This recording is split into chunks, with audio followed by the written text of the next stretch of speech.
Skeletons in a pope's closet were dangerous, and prior to elections, secret inquiries into a candidate's background were carried out by a lone cardinal who served as the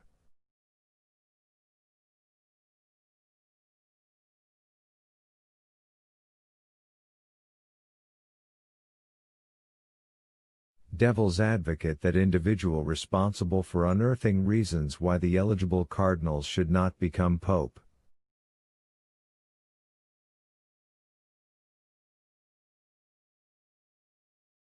The devil's advocate was appointed in advance by the reigning pope in preparation for his own death.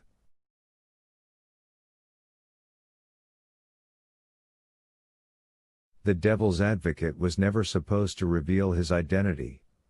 Ever.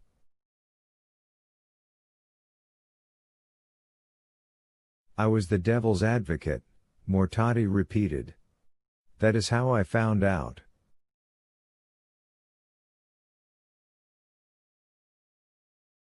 Mouths dropped.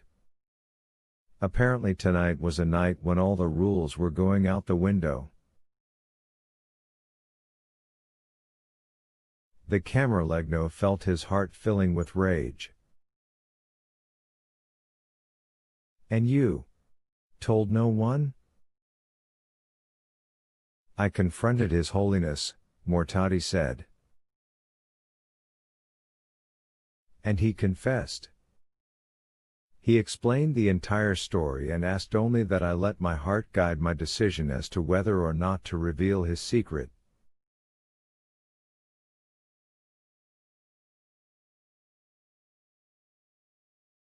And your heart told you to bury the information?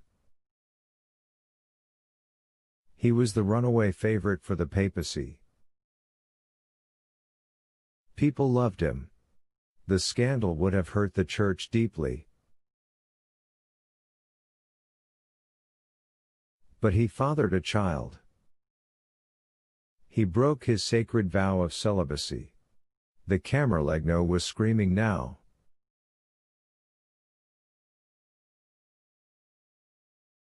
He could hear his mother's voice. A promise to God is the most important promise of all.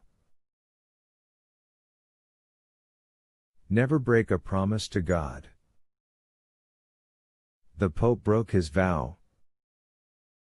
Mortati looked delirious with angst. Carlo, his love, was chaste.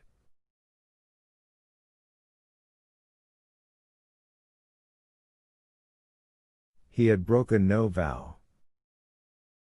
He didn't explain it to you? Explain what?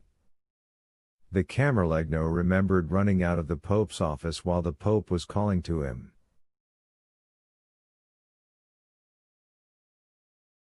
Let me explain. Slowly, sadly, Mortati let the tale unfold. Many years ago, the Pope, when he was still just a priest, had fallen in love with a young nun.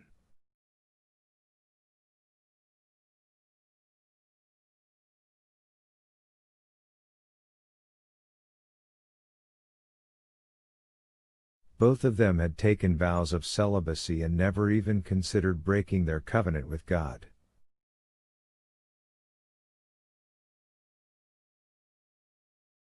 Still, as they fell deeper in love, although they could resist the temptations of the flesh, they both found themselves longing for something they never expected: to participate in God's ultimate miracle of creation, a child.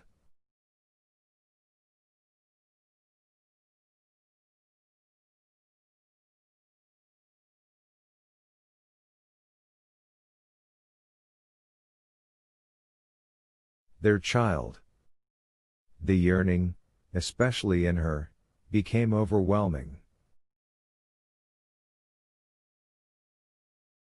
Still, God came first. A year later, when the frustration had reached almost unbearable proportions, she came to him in a whirl of excitement.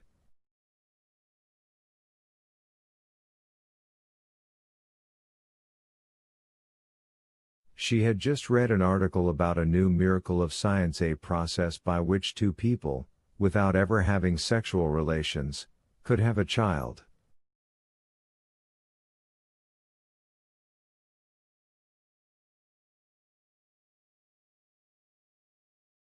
She sensed this was a sign from God. The priest could see the happiness in her eyes and agreed. A year later she had a child through the miracle of artificial insemination. This cannot be true, the Camerlegno said, panicked, hoping it was the morphine washing over his senses. Certainly he was hearing things.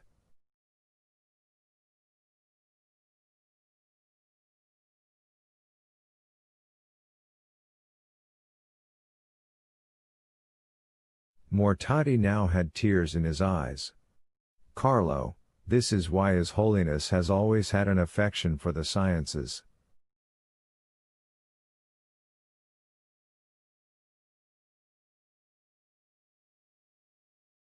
He felt he owed a debt to science.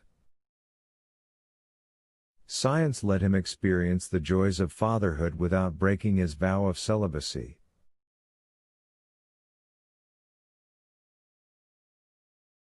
His Holiness told me he had no regrets except one, that his advancing stature in the church prohibited him from being with the woman he loved and seeing his infant grow up.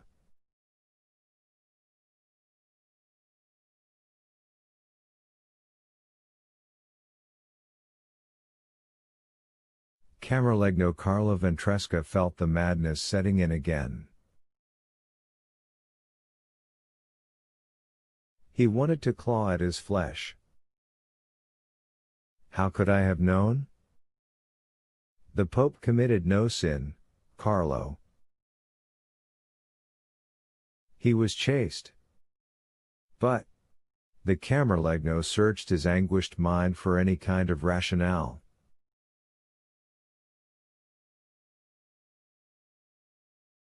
Think of the jeopardy of his deeds. His voice felt weak.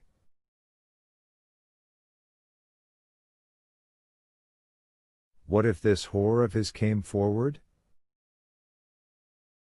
Or, heaven forbid, his child?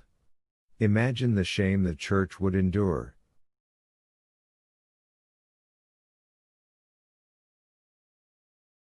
Mortati's voice was tremulous. The child has already come forward.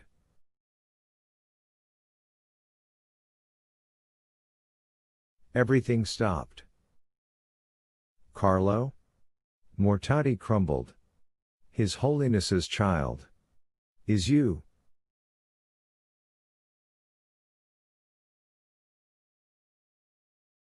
At that moment, the Camerlegno could feel the fire of faith dim in his heart.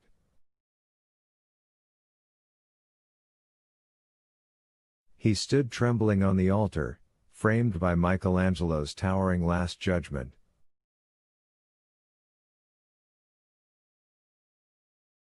He knew he had just glimpsed hell itself. He opened his mouth to speak, but his lips wavered, soundless. Don't you see? Mortati choked.